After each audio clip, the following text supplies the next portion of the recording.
So thank you very much, Kevin, for that introduction, and thanks also to the organisers for inviting me to speak here today. It's actually lovely to be talking about a positive change in the health of our population here. So a little bit of background here for rotavirus infection. It is one of the commonest causes of gastrointestinal infection in the paediatric population globally.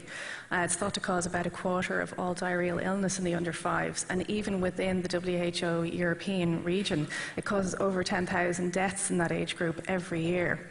And so we're very lucky in Ireland that we have a low mortality associated with it, but there are high morbidity and associated costs, particularly in the pre-vaccine era. The typical symptoms are vomiting, fever and watery diarrhoea, usually just lasting 3 to 7 days, but in 3 out of 1,000 cases, hospitalisation can be required due to the extreme dehydration, and that can result in a length of stay of an average of 5 days. So transmission is usually person to person via the fecal or oral, but it can also be transmitted through fomites such as touch surfaces and toys. Cases are infectious as well before the symptoms start and for at least 10 days after those symptoms begin. And while children under 2 are the most commonly affected age group, it's also seen in the elderly and in immune-compromised adults. And there is a laboratory testing bias there because most of the labs are generally focusing their testing on the paediatric population. And if you test in adults, you will actually find it as well. But because the infection and vaccination confers some immunity, that tends to be a milder illness than in the older age groups. So a little bit about the vaccines. There are 4 licensed internationally at the moment, and because it has such a low infective dose, improving sanitation isn't enough to reduce the incidence, so WHO recommends that it is included in all of the national immunisation programmes since 2009.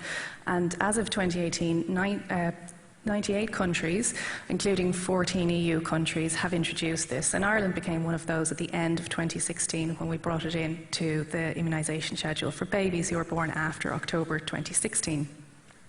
So it is an oral live attenuated vaccine. It's monovalent, meaning it's based on just a single viral strain, and in this case that's the G1P8 strain. So it's administered orally as 2 doses at 2 and 4 months ideally, completed by 8 months, but I understand in certain circumstances the schedule can be altered for mothers who are on immune suppressive treatment, for example. The babies then can shed the virus for 2 weeks after vaccination because it is a live virus vaccine. And in the context of a high income setting, they've estimated the vaccine effectiveness is about 89% in protecting lab confirmed rotavirus hospitalisations. And happy to report now that we have almost 90% uptake of rotavirus vaccine in Ireland nationally. So a little bit about the lab diagnostics. We know from a survey carried out by HPSC in 2016 that there was a mix of antigen testing and PCR methods in use. However, colleagues in the National Virus Reference Laboratory have reported that some of these tests don't actually discriminate between the wild type and the vaccine strain. And they have told me via personal communication that it's thought that the antigen testing diagnostics are not really sensitive enough to pick up, so are unlikely to come up with the false positives. And that's the dipsticks in common use in a lot of the microbiology laboratories, but where PCRs are in use, they don't differentiate often between the vaccine strain and the wild type. So they introduced a PCR in the VRL, and that discriminates between the 2 types. And from 1 month of testing alone, they found that in that vaccine-eligible age group, that 93% of rotavirus detections were actually the vaccine strain. So there is some suggestion that even our decline might be underestimating the effect of the vaccine. And they've also introduced a genotyping project in the NVRL to monitor that strain diversity because it is a monovalent vaccine and there can be concerns about strains emerging.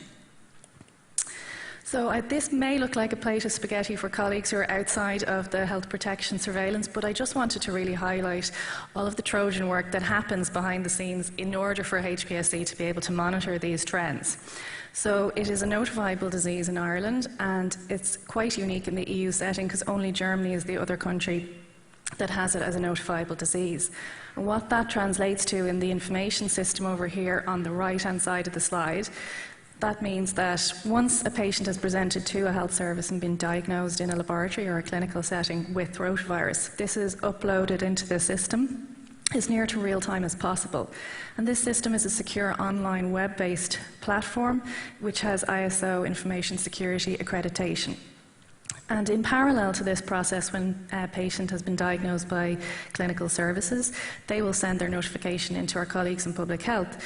And this is where the real hard work goes on, of all the collating of epidemiological and clinical data, integrating that all with the laboratory data on the online system, which is where HPSC is then able to run the reports from. We don't currently have vaccination status reported for rotavirus at the moment, but it is collected for all other vaccine-preventable diseases. So finally, this is the data I can show you from this system. And as you can see there, the vaccine was introduced at the end of 2016, and you could be forgiven for being a little bit disappointed there looking at 2017 when there wasn't the magical decline. But happily it did arrive in 2018, and that's a reduction of over 70% there.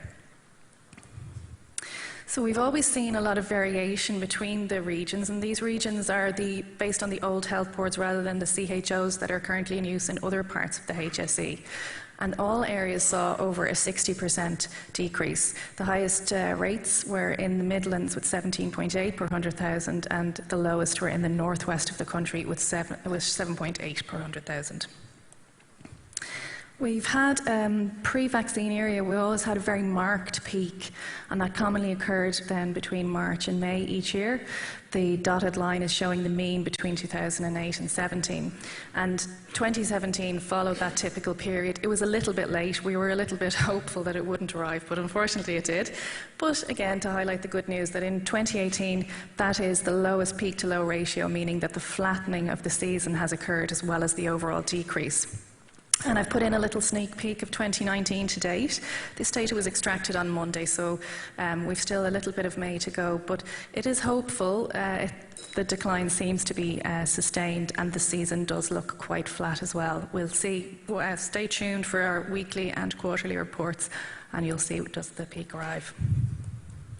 So in the age groups then, the purple line at the bottom is fairly flat in the 5 to 9-year-olds, but in the age groups that were most commonly affected, in the under ones and the 1 to 4-year-olds, both of these age groups have had an over 75% decline in 2018 relative to the previous period. But it is worth noting that there were 172 rotavirus notifications in the vaccine-eligible cohort, so we'll have to keep an eye on, is that due to people who were not vaccinated, or whether it is actually the laboratory diagnostics. So in conclusion then, I'm happy to report that yes, we have a great vaccine uptake. We've seen a decline as a result of this, and we'll hopefully sustain it into 2019. But also just to flag that these laboratory methods are really critical for the interpretation of trends. And finally, I'd like to echo Suzanne's comments that none of this would be possible. I wouldn't be standing up in front of you all today if it wasn't for all the Trojan work that goes on to collect these data from the laboratory staff, clinicians who notify, and our colleagues in departments of public health. Annual reports are available on the website, and unfortunately I can't stay for the Q&A session, so that's my email. If anybody has any queries about this, please feel free to contact me. Thank you very much.